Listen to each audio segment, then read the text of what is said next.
Frontal Blessings, back with another video. Alright, before we begin, a couple quick announcements. 8th annual Journey of the Black Adab Conference. That's going to take place October 30th to November 2nd. Kind of going to do quick announcements because I don't have too much time. So October 30th to November 2nd here in Fort Lauderdale, Florida, in Hollywood. The meet and greet and the opening night ritual on Thursday. Again, as I keep putting it out there for those that have to plan to travel and book flights and book the proper times. We will do that about 7:30, 8 p.m. on Thursday evening is going to open the conference. So if you're coming on that opening night, plan to travel and get to your destination in time where you can, get settled in and then head over to the meet and greet and the opening ritual, okay? So again, meet and greet, opening ritual on Thursday, Friday, Saturday, classes and workshops from 9 to 4 p.m. Friday and Saturday night, we have a group ritual followed by a group dinner and social, which we just kind of hang out, kick it, eat, have some fun, all that good stuff, right?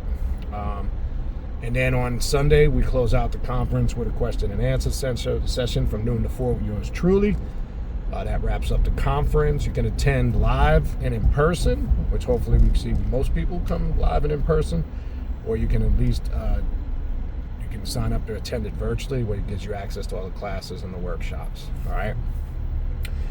You can sign up for that now. Shoot me an email at khnum19@gmail.com, and I will send you the information on that, how to do that.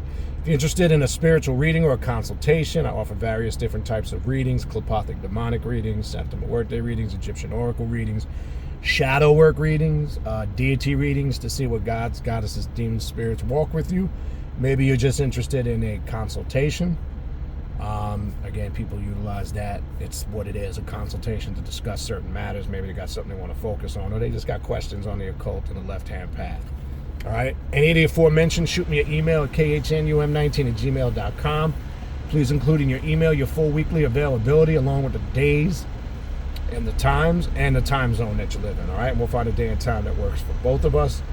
If you want to sign up for classes, the way you do is go to my Patreon page, patreon.com/Baniti, BANITI, tier 3. That's the tier you want to join. That's going to give you access to the 3 private classes I do every month on Patreon, including the group ritual we do at the end of the month. Also, keep in mind when you join, it doesn't just give you access from the day you join moving forward. It gives you access to everything in the archives, and that's going 6 years back. If you want tons of material, tons of classes, tons of resources. If you want to take your path to self-mastery to the next level, check it out, patreon.com/Baniti, BANITI. When you go to the webpage, go to the collection section and you will see all the ongoing classes, and it's a lot of them. And with new classes being added on a regular basis. All right, that's patreon.com/Baniti, BANITI. Don't forget to check out all the social media pages. Primordial Chaos 9, one word, on Instagram. Primordial Chaos 2 words on Facebook. PrimordialChaos.com 3 on TikTok. Go to those platforms, subscribe. That's the best way to stay abreast of what I'm doing here. Primordial Chaos, latest happenings, announcements, classes, events. That's where you want to go, to those 3 platforms. So please go to them and subscribe. Also, don't forget to hit the like button as you're watching this video. Get the likes up so the algorithm gets out there. The more likes, the more the video will spread, and we'll get a better algorithm going and get some more views. All right, so don't forget to do that. Also, don't forget to check out the Primordial Chaos podcast, available on Spotify, all major podcast platforms. The direct link to my podcast, my contact email address, the social media pages, and the direct link to the Patreon page to sign up for classes. All of those links are in the description box of this video you're watching right now. All right, I said I would do this video. I know some people have been asking for it because I mentioned, and again, when I'm doing religious topics, right, obviously coming from that background, having past experience in it, it's helpful to address those, keep in mind, that may still be fighting their way through religious indoctrination, okay? Those that might be fighting their way through religious indoctrination, okay? Keep that in mind. So sometimes the video may not be for you. It may not be a topic, per se, that, you may be interested in, but remember, not everybody is past that religious mindset or that religious frame of mind. So I know you see the title of the video. Some may be familiar with it, some may not be familiar with it. But so I've been addressing lately a lot of stuff in Christianity, Judaism, and Islam. So somebody asked me to do a video, because it's come up in other topics, on the Injil that's mentioned in the Quran. What is the Injil? So I wanted to also do a video on this, because the person that reached out heard me mention that I would address this. You got to keep in mind, sometimes I mention things, it's not intentional. Sometimes I just can't get around to everything. And believe me, when I say it, I do want to do it, but sometimes just other things come, and they sometimes take first priority over other things. But anyway, so as I've mentioned, in the Quran, it refers to the scriptures that came before it. I've been seeing a lot of debates lately over the last year or two, or more maybe, well, really the last year or two, on the internet. I see all these different Christian groups and Muslim groups. It's become like a fucking, like a trend now. Like, it's, you know, anything these people can get views, hot topics. It's become a little bit redundant, but I've seen these different Christian groups. I've seen this dude, God Logic, and some of these other dudes, you know, going up against these so-called Muslims who have a super poor understanding of their Quran. And one of the topics that I see comes up a lot: what is the Injil? And the mistake I see, one, because these poor Muslims don't even really know their doctrine, and they don't know how to defend it. And then the Christians that I see throwing this stuff at them about the Injil are confused, and they don't know what they're talking about. So they've made an assumption, and they've overpowered, I see, when they debate with these Muslims, because the Muslims don't even have an answer for it. Well, the Quran, when the Quran was revealed and when the Quran came and the purpose of it, according to Islam, especially when you go into Surah 2, Surah Al-Baqarah, chapter of the cow or the heifer or the heifer, and you go to the 136th verse. This is one of many places where the Quran clearly makes this statement: when in doubt, refer to the scriptures that came before it. And it mentions it mentions prophets by name, literally. It mentions the Torah, that's what was given to Moses. It mentions the Zabur, which is the book of Psalms. It also mentions, excuse me, which I'm not going to get into that, the book of wisdom given to the prophet Luqman. I'm not going to get into that right now. And it mentions other books given specific and directly to prophets. I'm not going to get into the Asahufin, it mentions books given to Adam, to Abraham and Noah, which that's an interesting topic, but that's a whole nother video, right? And I don't hear that coming up in the debate, because Christians wouldn't even know the answer to what were the books given to Adam, given to Abraham, that's referred to as the pure pages, the Suhuf, and that's a whole nother video. I'll do a video on that another time. And then it mentions the Injil, and here's where the confusion comes in. The Injil given to Isa, or who people know as Yeshua or Jesus, okay? Now, I see this falsely interpreted. If you look up the word Injil and what it means in the Arabic language, it's referring to, in the Quranic terms, and what it means in Arabic language, a book or a revelation that was given directly to Jesus. This is what's never pointed out in these debates. A book or a revelation that was given directly to Jesus. And as I've said many times before, according to the Bible and Christian theology, there's only one book that can be confirmed that was given to Jesus. Now, before I get to that, I see in all these debates about the Injil between Christians and Muslims, the Christians are saying the Injil is the entire New Testament, all the Gospels and the books in there, and that is 100% incorrect. They don't go to the etymology of the word, the origin of it, and they don't break it down. They think the Injil is the entire New Testament, and that is completely false, 100% incorrect. Now, so-called Muslims and who claim to speak Arabic, I have not heard one go to the etymology of the word and break the word down and clarify that and go to the text and show what the word Injil means. And all they have to do is simply rebut that it's referring to a specific book that was given to Jesus or Isa or Yeshua, as he's known in the Hebrew. So now the question is, once we establish that it's referring to one specific book, not all the Gospels and all the other books in the New Testament, what book would that be? Well, that's real simple. That's the easy part, the next part. All you got to do is go to the book of Revelations to see it's the book of Revelations. The very first chapter, the very first 2 verses.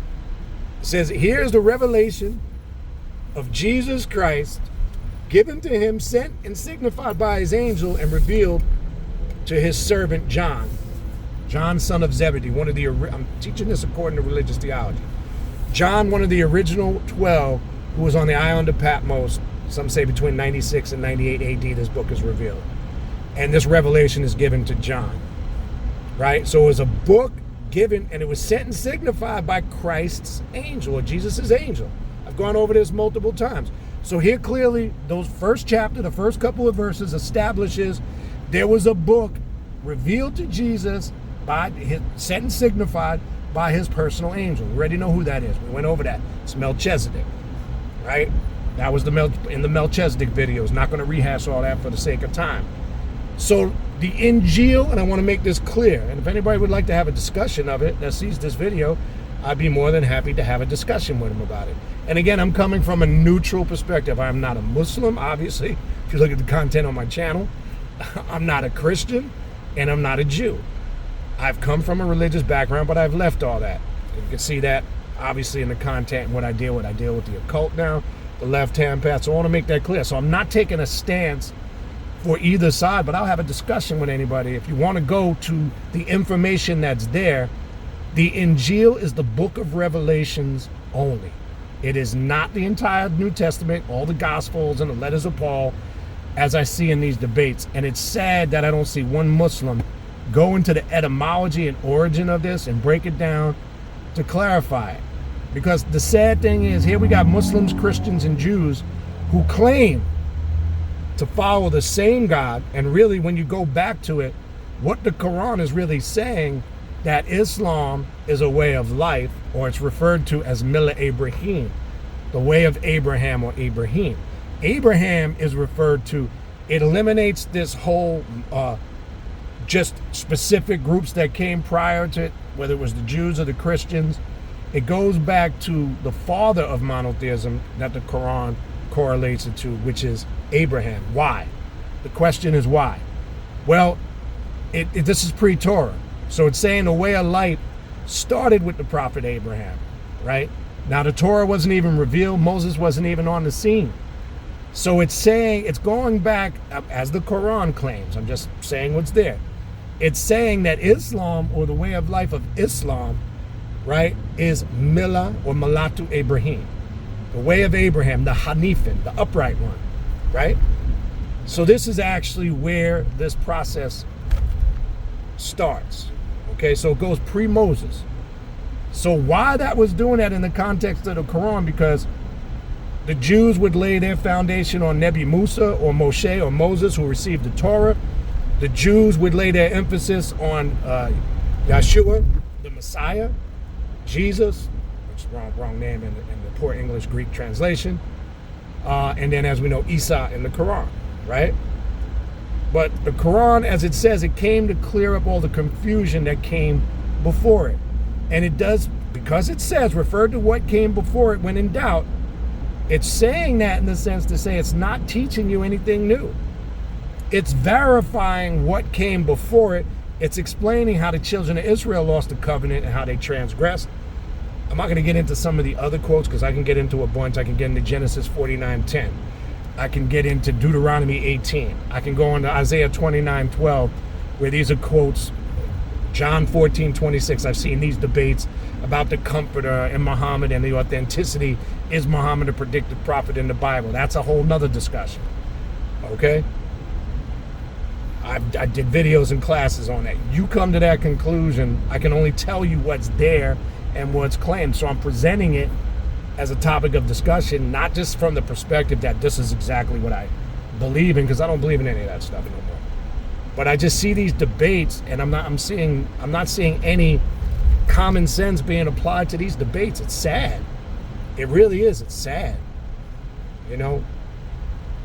But long story short, the purpose of this video, again, is to clarify what exactly is the Injil that's mentioned in the Quran. Well, again, it's the book of Revelations only, not the entire New Testament, not all the Gospels, not the letters of Paul, right? Matter of fact, the Quran mentions Isaiah, mentions Job, it mentions Dawood or David, it mentions all the major prophets that receive revelations. Not once does it mention the so-called four writers of the Gospels by name at all. It doesn't mention John, Matthew, Mark, and Luke. It does not mention their books at all. So it's convenient to just say the Injil is everything in the New Testament. So now that validates a Christian's argument without proving it, going to the origin and the essence of what the Injil is. You cannot show nowhere in the Quran where it mentions the books in the New Testament of Matthew, Mark, Luke, and John by name. So it's easy to create a narrative and say, well, the whole Injil is the New Testament. That is not true. The only book it mentions by name in the New Testament is the Injil, the Evangel, the Revelation, which was the book directly given to Isa ibn Maryam, Jesus, son of Mary, and it's confirmed in Revelations chapter 1, verses 1 and 2. It's that simple. And it's sad to watch these so-called Muslims who can't even defend their doctrine and don't even have the knowledge or the education to respond to this nonsense. But the bigger picture I'm trying to point, as I said a minute or two ago, here we have the three major monotheistic religions in the world. And here's a thing where I think it gets a little dicey. They say within the next 15 to 20 years in monotheism that Islam is going to surpass Christianity and Judaism as the largest worldwide religion. You do the stats. You could go Google that and look that up. Okay? My thing is, here are three of the so-called monotheistic religions that for the most part accept all the prophets, so-called worship the God of Abraham, Isaac, Yeshua, all, but have these man-made doctrinal differences that separates all three of them. The Jews and the Christians don't accept Muhammad as a seal of the prophets. They don't believe the Quran is authentic. Here the Jews don't believe that Yeshua of 2,000 plus years ago was not the expected Messiah that is supposed to come according to the prophecies in the books of the prophets and the Torah. And then you have the Christians who are sandwiched in the middle, who accept everything from Genesis to Revelations and are in disagreement with the Jews on who Yeshua is to come and who is the Messiah. They're in difference of opinion with the Muslims, who is the Messiah and Yeshua's role, because the Muslims do not accept or teach the concept or believe in the concept that Jesus is God. That's another debate. I'd love to have a conversation about that, but that's another video. They believe Jesus is God. I did a video on the triune God. They accept this triune concept of Trinity, Father, Son, and Holy Spirit's all one the same. Then they come with some bizarre shit that gets into a whole nother story. So we see where the separation is, but then nobody wants to talk about how these three religions have shed so much blood across the globe, going back to the Crusades. Just go back to the Crusades to the present day. You know how many people have died in the name of Christianity, Islam, and Judaism? How this monotheistic God loves to watch all three fractions go out and kill each other, drop bombs on each other, fight each other, use terrorism. Then you got fanatical Muslims who, really follow Hadith and they don't follow the Quran.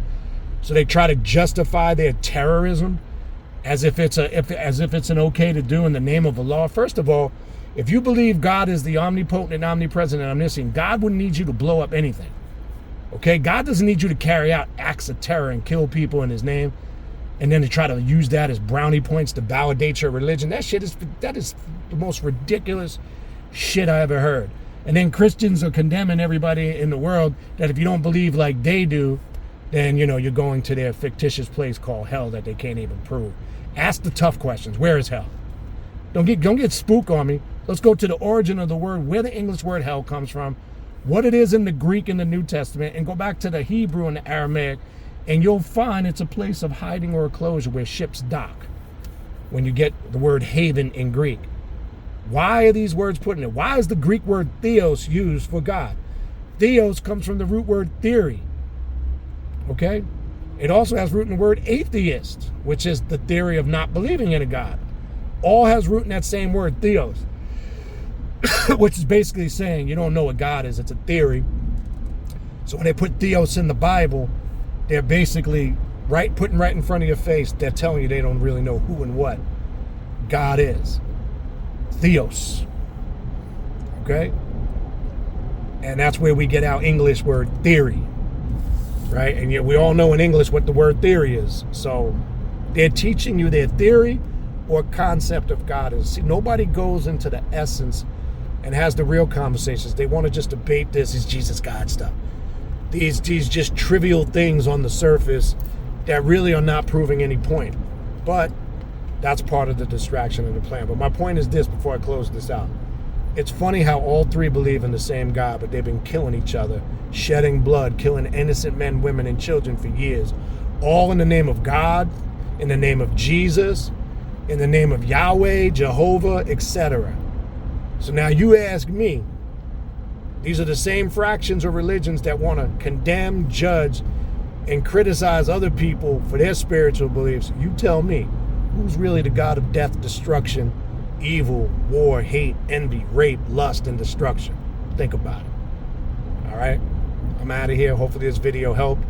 If you need to reach out to me for a consultation, a reading, you want to sign up for classes, the podcast, the social media pages, all those links are in the description box of this video. Infernal blessings.